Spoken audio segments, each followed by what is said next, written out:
two upcoming decisions that could have a major impact on New York's affordable housing market. We're talking the Rent Guidelines Board poised to vote next week on a possible increase for New Yorkers living in rent-stabilized apartments. And another increase may be on the horizon for more than 50,000 low-income New Yorkers who rely on the city's housing vouchers to subsidize their rent. So joining us this morning is Christine Quinn, the president and CEO of WIN, the largest provider of housing for families with children, to break down the impact that this increase would have on the city's most vulnerable residents. So good morning to you, Christine. Thank you.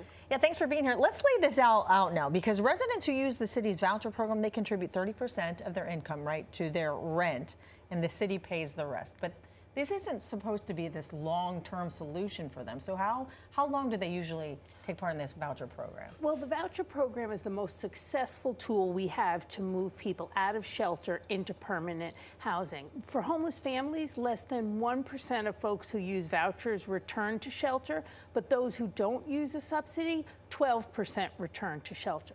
Now, the way the voucher works, it's automatic for 5 years. You're exiting shelter, you make below X amount of money, you get the voucher. At year 6, you start doing a means test. And if you get above a certain income, you lose the voucher. But some folks may need it forever. They may just need that extra bit of help. And right now, you pay 30% of your income into the rent. That's the level that all experts in government says is a decent amount. Once you go over that, you're what's considered rent burdened. Yeah. You're paying too much and you're constantly at risk of eviction.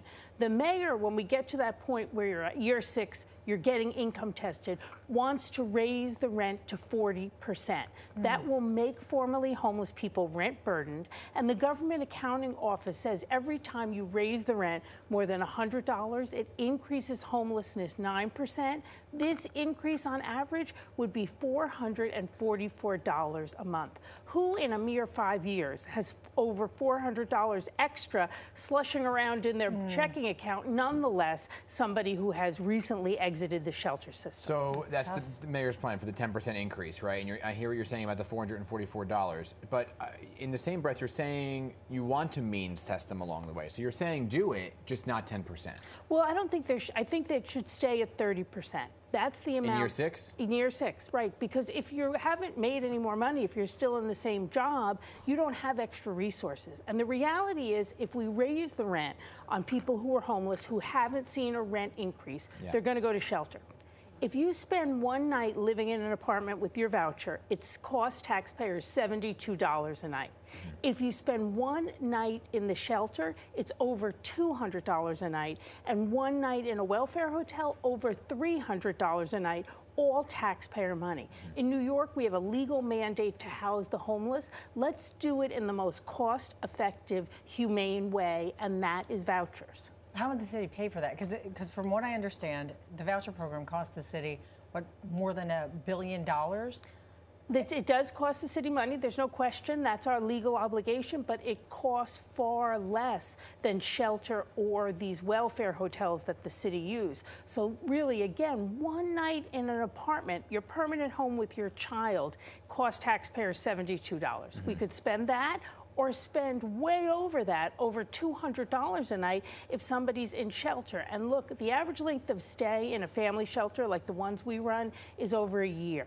The average age of a child in one of our shelters is 5 years of age. Do we want children spending a quarter of their life in shelter when for far less taxpayer money they could spend time in a permanent home with their mom? So where does the proposal stand now? The mayor has put it out through a rules change. It's going through his process, not the city council's. There was a public hearing, a huge turnout of opposition, and we're continuing to push back, and hopefully we'll see the mayor change his mind, and if not, we will take it up with the city council. Are you optimistic about it? Not overly, but we're going to keep fighting. And, you know, I grew up Irish, so we're not meant to be optimistic, but we're meant to keep fighting. Okay. And while we have you here, I just got to ask you, in the world of politics, you're kind of seeing what's playing out. You're a former mayoral candidate right now. This whole idea of cross-endorsing wasn't a thing when you were running for mayor, right? No. What do you make of that whole, I know that ranked choice is important, but the cross-endorsing? never did ranked choice voting, so I'm having a little trouble wrapping my mind around it. I think most people are. I know, it's like, wait, she endorsed you? I thought she endorsed him. And wait, so it's a little confusing. Yeah. People say it's a super democratic and a better process. I think this is only our second time. Time will tell, but you got to really keep your eye on the ball because endorsed doesn't mean endorsed anymore.